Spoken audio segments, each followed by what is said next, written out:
Thanks very much for that introduction. Like the video said, I'm Martin Luckett with Opportunities New Brunswick.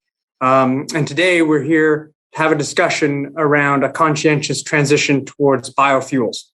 And we're quite fortunate to have some really fantastic panelists with us here today. We have Mr. Ian Whitcomb, who is the president of Irving Oil. We have Mr. Algamal, Secretary General of the European Energy Research Alliance, and Dr. Peter Green, Deputy Director of Science and Technology at the National Renewable Energy Laboratory. And before we get into the actual question, we thought we might just take a moment to have some opening statements from each one of our panelists around the topic in biofuels at hand. And I thought we might start with Peter, if you want to kick us off and give us some your points of view around biofuels as you see it today. Okay, yes. Good afternoon, everyone. I'm absolutely delighted to be part of this conference. In recent years, most of the research on bioenergy has really been devoted to biofuels, which most people believe is going to play an important role in the energy transition. Now, having said that, it should also be mentioned that the long or short-term value proposition for biofuels is going to depend on advances in other areas as we proceed. More recently, for example, you saw the huge drop in the levelized cost of energy for solar and wind, which made a really big difference in terms of how much of a role biofuels could play long-term.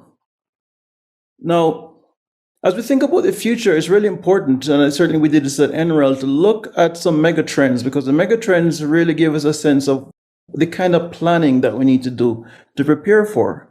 And so, by way of sort of a context, I'll point out that you look at the population increase sort of from early 1900s, it's gone up by a factor of 4, the largest rise since the beginning of time. And energy, despite all efficiency uses, has certainly gone up by a factor of 4 as well. GHG emissions, particularly CO2, has gone up by a factor of 10. So we're beginning to get a sense of the challenge I think we all understand right here. Urbanization is another critical factor. It's something on the order of 2 or 3 million people every year leave rural areas to urban areas. And so the average age of a farmer is actually higher than that of a typical person in public. This has some important consequences. The other thing to draw your attention to, and you see this around you, is the proliferation of connected energies or technologies, right? EVs are going to be ubiquitous soon. Smart devices, charging infrastructure, we start seeing distributed generation of power from wind and solar. All of these things are happening. We're beginning to see the emergence of connected communities. And so what you find then is sort of a stress on a grid that really wasn't designed for this. And so we're beginning to see the grid evolving over time to be able to address this. Extreme weather events are now becoming a challenge. The grid system really wasn't structured to address these. And so there's an inevitable change that has to occur in terms of what's happening, where the grid's going. The good news, as I alluded to earlier, the drop in cost of wind and solar hitting parity with conventional sources made a big difference. There have been a lot of technology advances towards integrating these things into the grid, and by and large. More recently, what we see then, where you ask the question, where are the biggest opportunities, right? It's not the residential and commercial sectors, those are most electrified. It'd be easy to do this. It's transportation and industry. Those are going to be where the main things come in terms of where we can actually begin to decarbonize and get towards a goal, essentially, of perhaps 100% carbon-free power system, perhaps, by 2035, or net zero economy by 2050. These are things that they're popular up there. But the point then is that the biggest emitters tend to be industry and transportation. And we begin to have some clues about how to do this. And so if you look then in terms of power generation long term, not the immediate, but the long term, then we begin to see that way down solar, we're going to have to increase the capacity by a factor of maybe 3 or 4, maybe even 10. It can be done, but they will have to build the infrastructure out to be able to do that. Nuclear is going to be a part of the equation going on the road, and maybe somewhat of geothermal. Yes, oil is not going away anytime soon, but we can see a transition at some point where it won't be needed. The economics and policies ultimately will be a challenge there. Storage technologies, batteries, we're seeing huge improvements in battery technologies, dropping price of batteries for EVs. We see biofuels now becoming a part of perhaps seasonal storage, potentially there. In the long run, we might have e-fuels, just briefly. You basically capturing CO2, converting it, used with hydrogen to biofuels. The scientific know-how is there, but the scale and everything else not there yet. That's the big thing that's happening right here. The other thing that I want to draw your attention to is the following: that you have to ask yourself the question then, if we're going to get to these goals of decarbonization through this transition, we have to envision what a future energy system looks like. And it's the trends that we've been seeing that's begin to give us a clue as to what this future energy system is going to have to do. So, for example, you see there's a lot of connected devices out there, right? Smart appliances, EVs, rooftop solar. So a given home may have a range of smart devices that are connected at any given point. And so if you imagine then you get to a stage like a city like San Francisco, where a home may have 3 or 4 connected devices, including EV, maybe charger and what have you, you have millions of devices. You've got to manage your energy use, and quite right now we can't do this. So this future energy system, experts envision, is going to be autonomous. There's going to be autonomous control of energy use, where you get real-time control of just being able to observe things and control things over time. So that's a lot of work's being done on that right now. A lot of algorithms being developed by researchers across the globe. The buildings are going to be grid interactive, so no longer is a grid building going to be a static load. It's going to store power, it's going to generate, it's going to have its own charging infrastructure, and it's going to have to provide comfort and do all the things it normally does and work with the grid system. It's going to be coupled with the transportation system. This is what's envisioned right now, and people are working in this frantically. Public-private partnerships developing around this. The other aspect of this is the hydrogen infrastructure that people anticipate. If you can get the cost of producing green hydrogen from electrolysis down by a factor of 4, which the DOE believes it can do in the next decade or so, that will make a difference. The other point here that becomes important too is that is carbon capture. We're going to have to remove some of the CO2 from the environment, because the natural systems the planet has cannot do this, and the technology for that. So the idea then is this direct air capture is another possibility. Oil companies have most of the patents in this area, by the way, so they're part of the solution. But this new future energy system is going to have to be cyber secure, because there's no point building something if it's not cyber secure these days. So there's a lot of work being done in terms of how you design these systems. It's going to have to be reliable and resilient.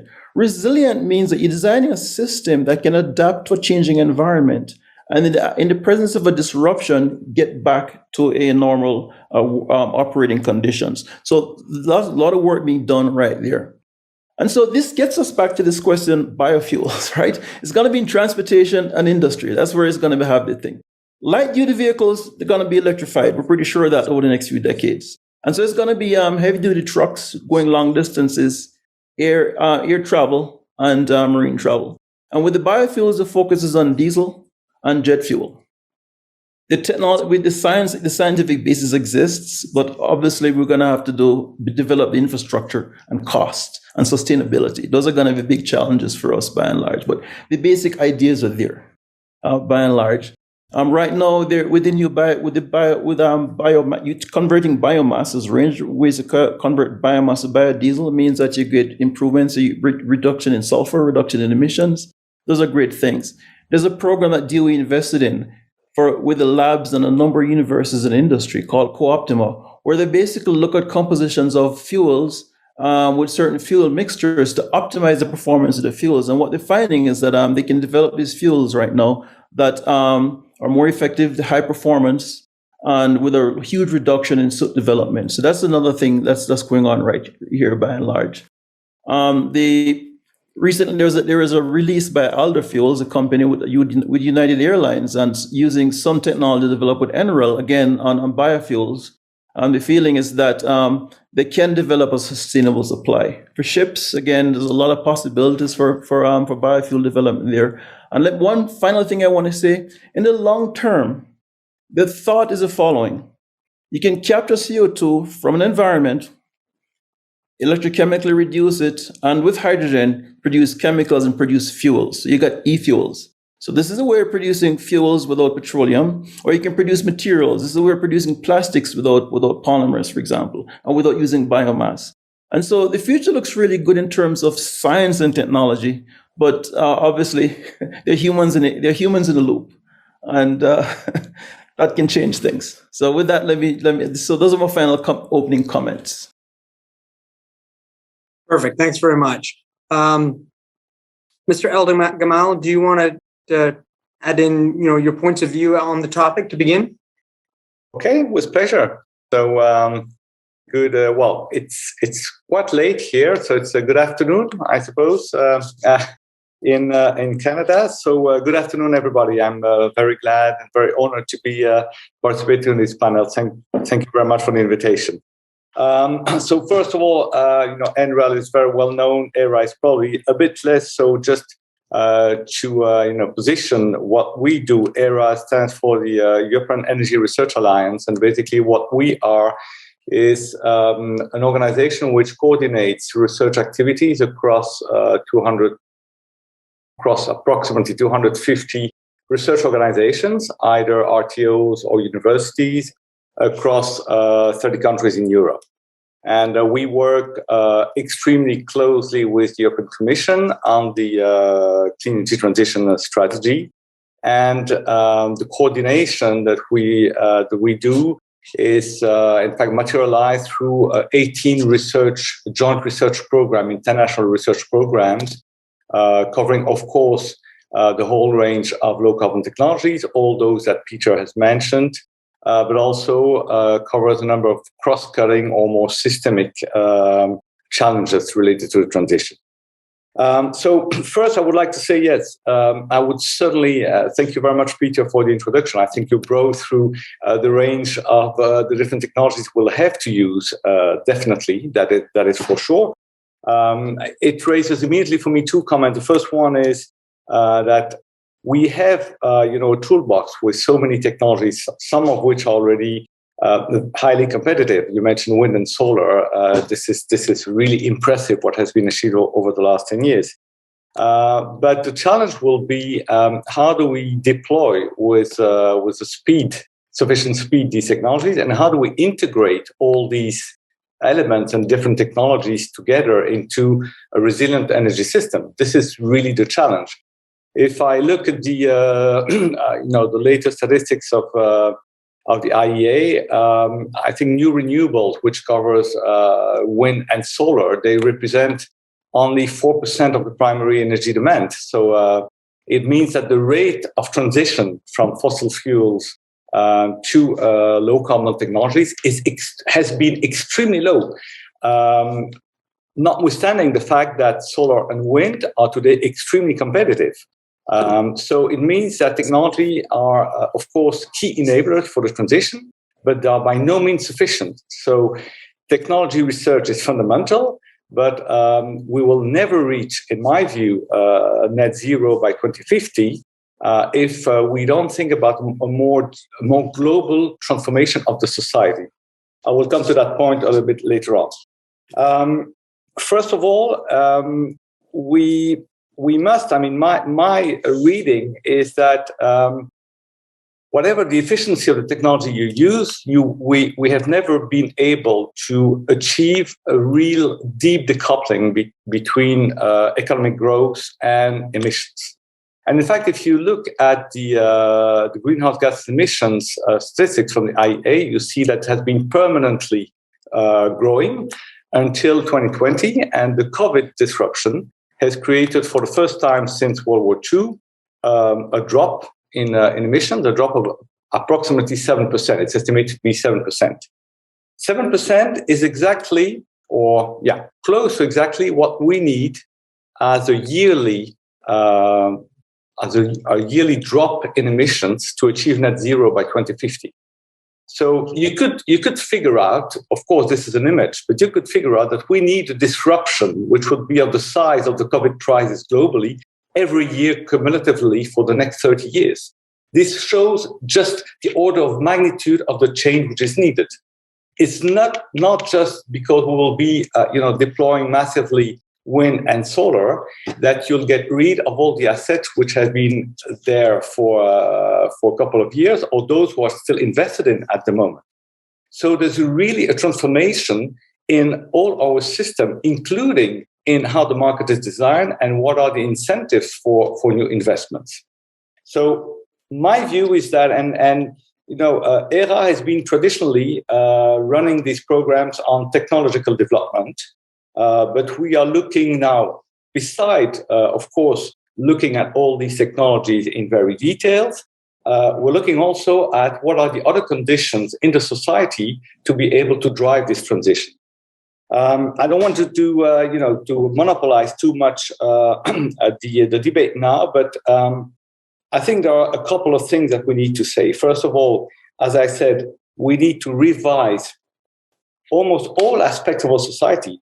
So how the markets are designed, how we house, how we eat, how we move, how we consume, how we work. Everything will have to be impacted if we want to reach net zero.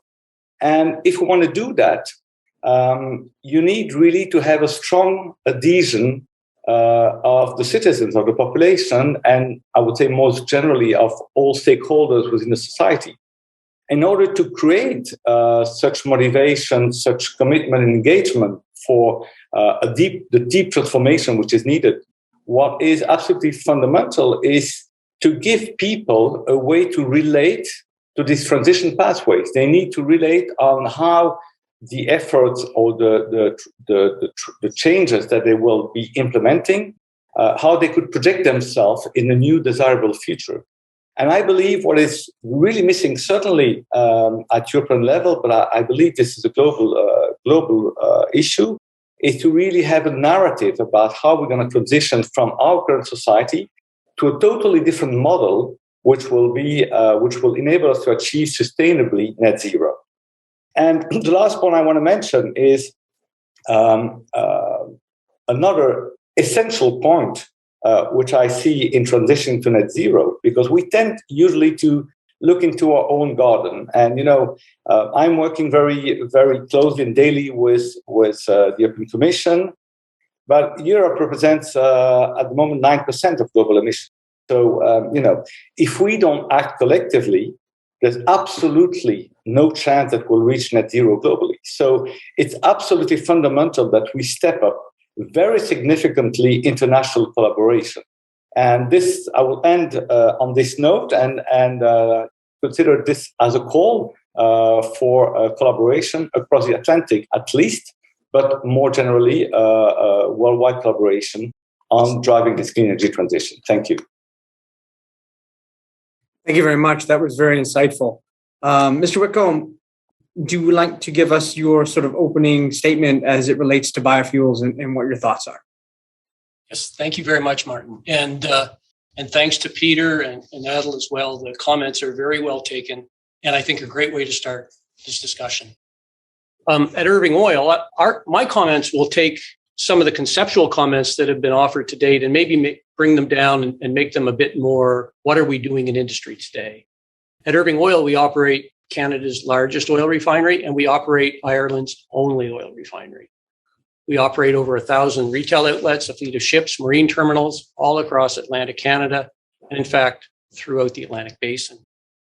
We are heavily invested in energy infrastructure and supply much of the petroleum products demand in New England, Atlantic Canada, and in Ireland. Our team at Irving Oil are strongly aligned with the ambition of carbon neutrality by 2050. Both our short-term and longer-term plans have a strong focus of reducing the carbon footprint of not only our industrial operations, but also the carbon footprint of the gasoline, diesel, and jet fuel that we provide to consumers and businesses today. Although the goal of carbon neutrality is quite clear, the path to achieve carbon neutrality is far less certain. It is a very significant undertaking. And I take the comments that Adel offered around the 7% reduction, which was what we had experienced during 2020 when COVID-19 was all around us. There was not a jet flying. There were no cars operating. We need a COVID-19 impact every year between now and 2050 to achieve the ambition that is set ahead of us.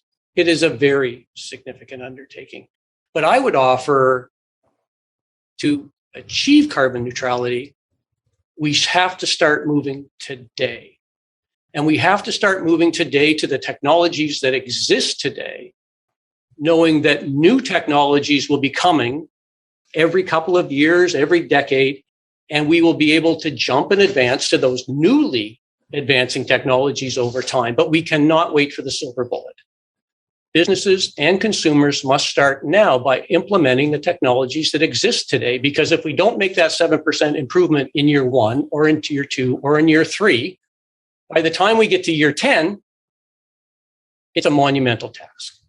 In our businesses, we're significantly investing in EV charging stations, solar canopies, and also in the electrification of many of our core processes in our business. So to repeat, we need to start with the technologies that exist today and are economically feasible today. Now, I'd like to bring it to biofuels, Martin, just for a moment.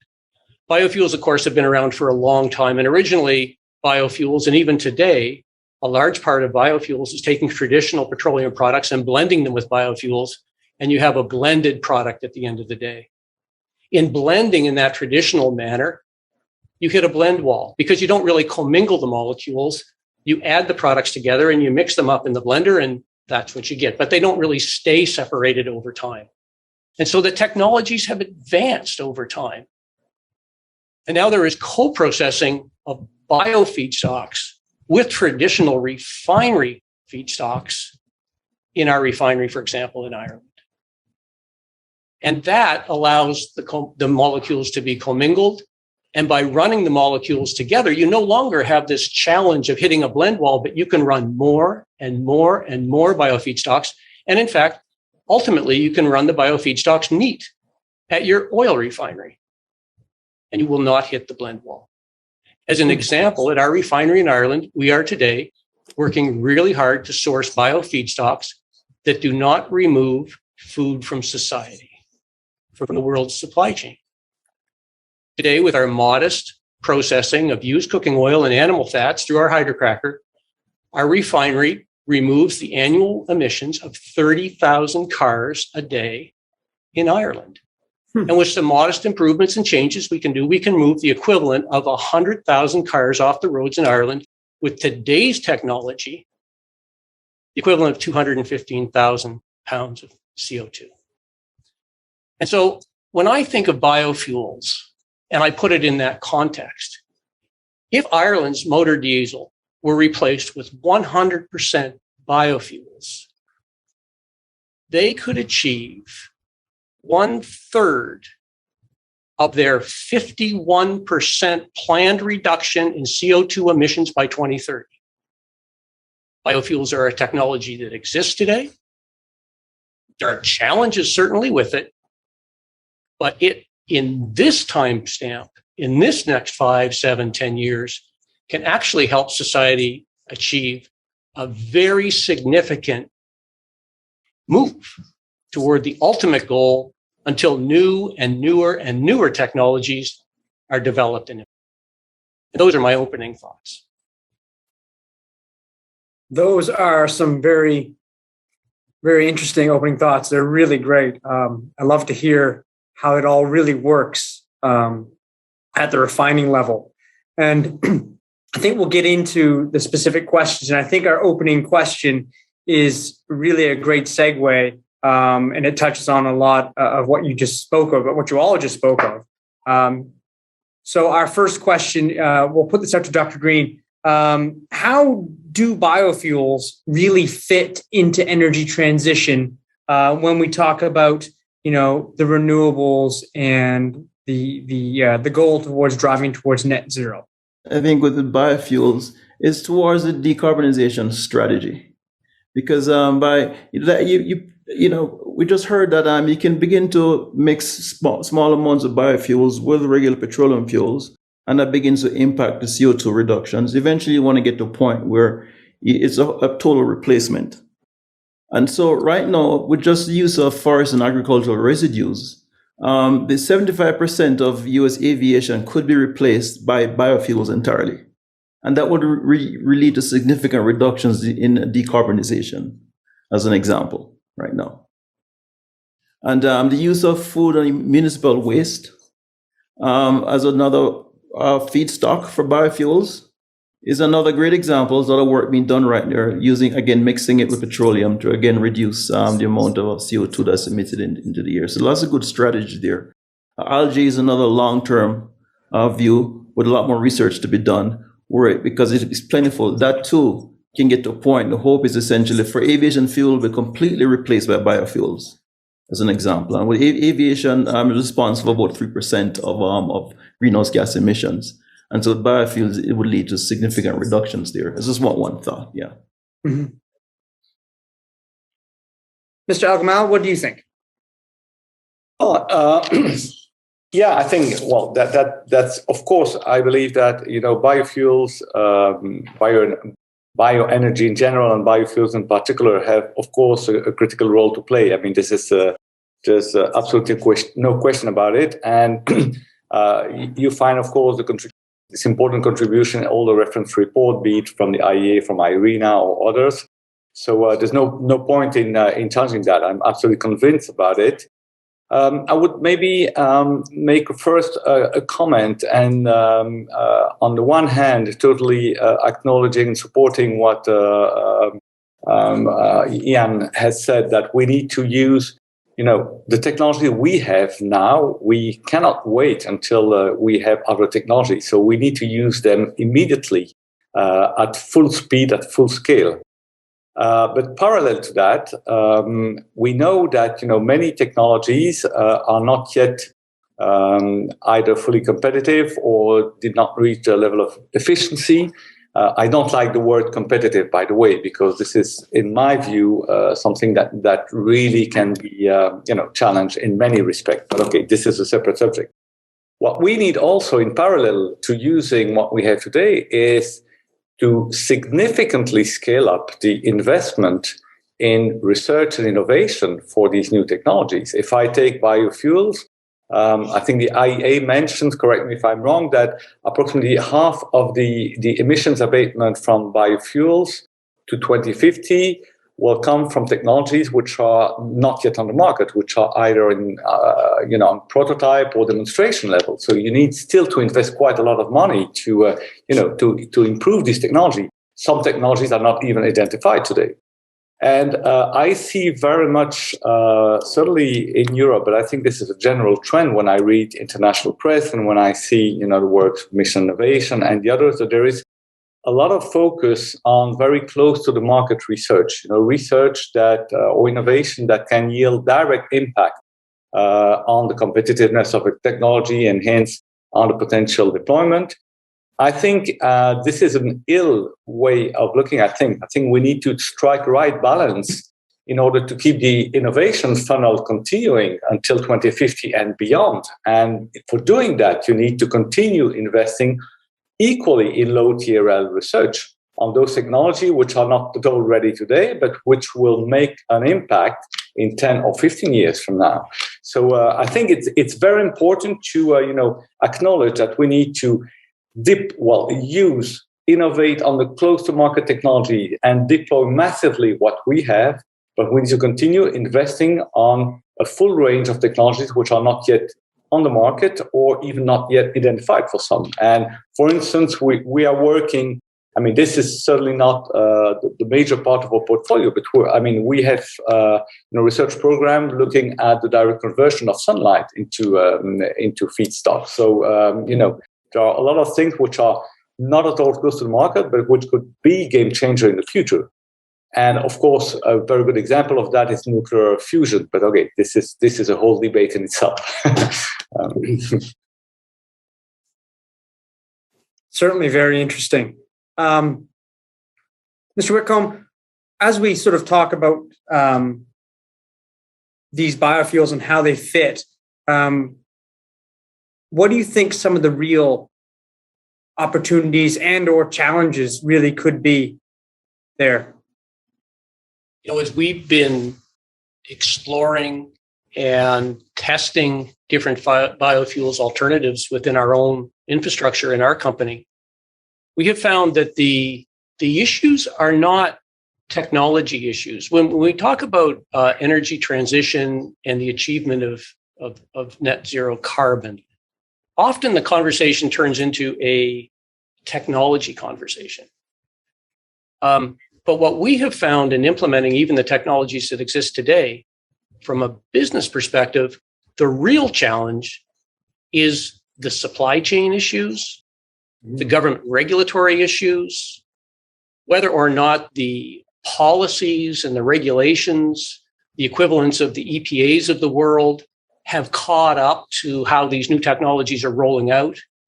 And there's a bit of a disconnect that exists today, or a challenge that exists today, in terms of getting the supply chains working, making sure that we're actually harvesting the right feedstocks for our biofuels and not taking them from a better use, that we are working within the mandates of the different legislative authorities, that we are educating and working with those legislative authorities so that we can actually achieve the outcomes we want in a commercially viable way, and that we are influencing, to the extent we can, government policy so that we can achieve, all of us together, working together, the outcomes that we're working toward.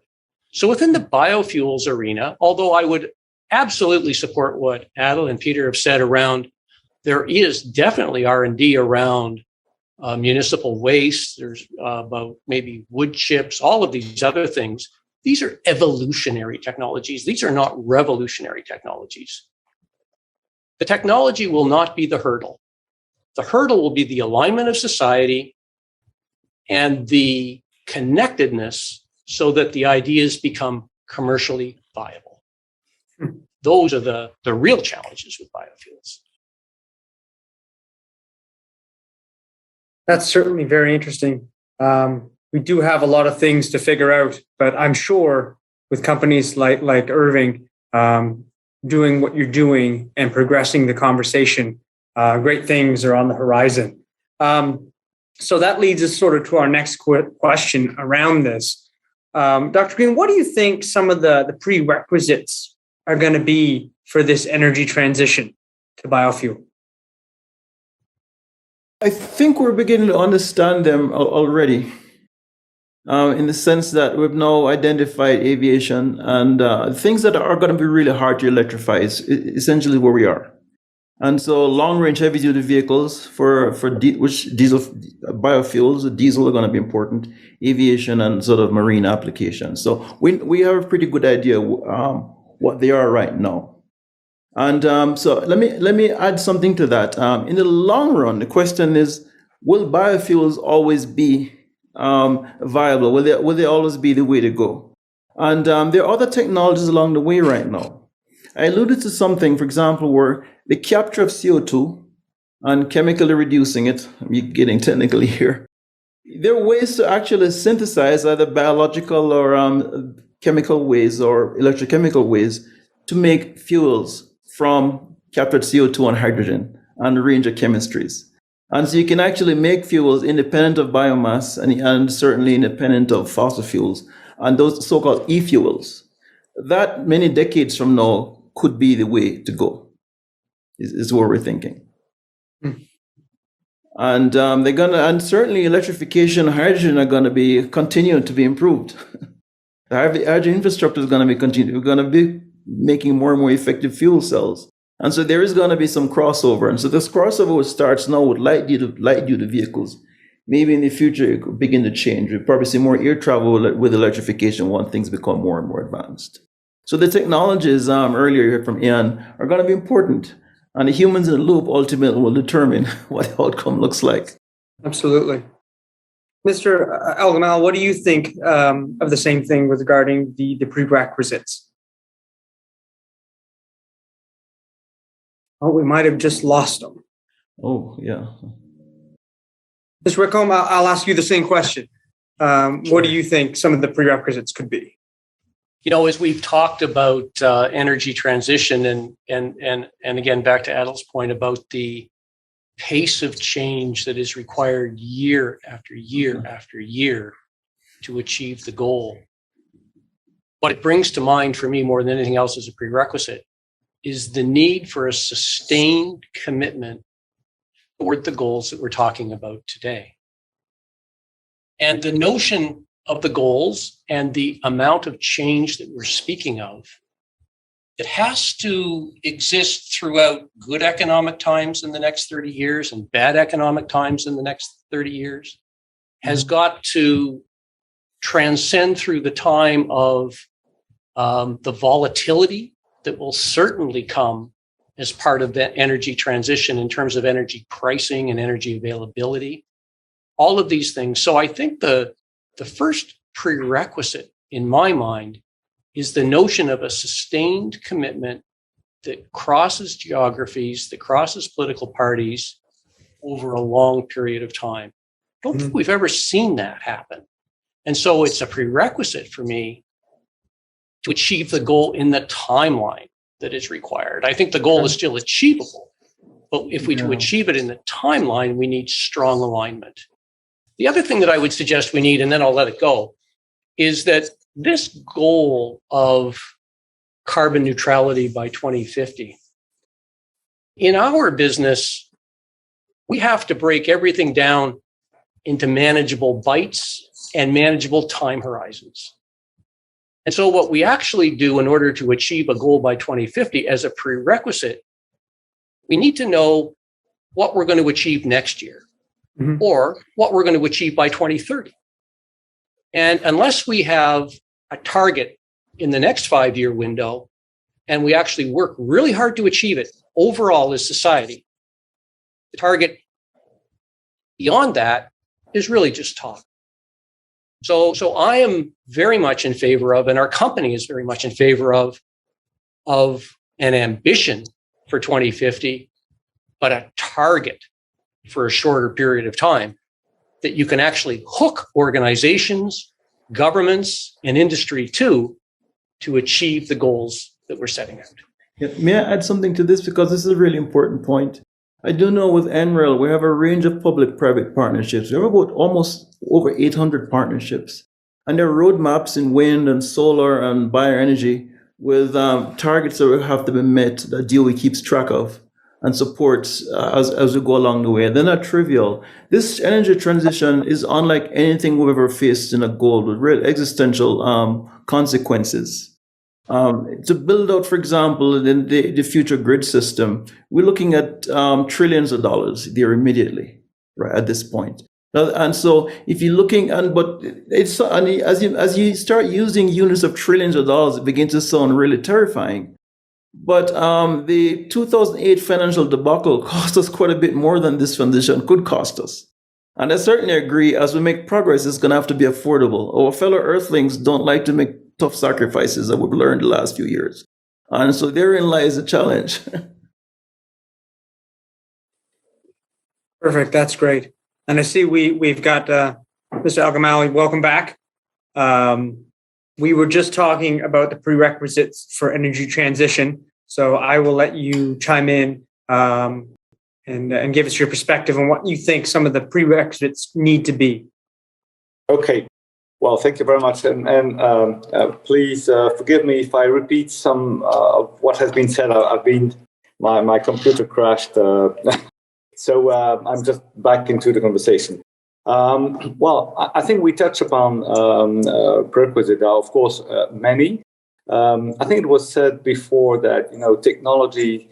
Of course, we need to accelerate research, innovation of existing, identify new technologies. We need to scale up the deployment of these technologies. That's for sure. And just to give, to bounce on what Peter just said,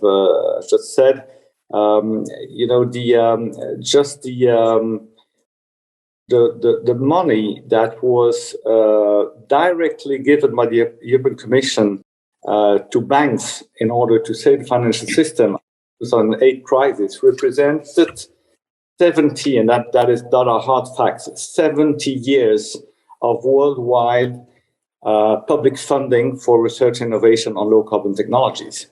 And I'm talking about public funding. I'm not talking about private research. So it just gives you an idea of the, of the lacking sense of urgency regarding development of these new technologies.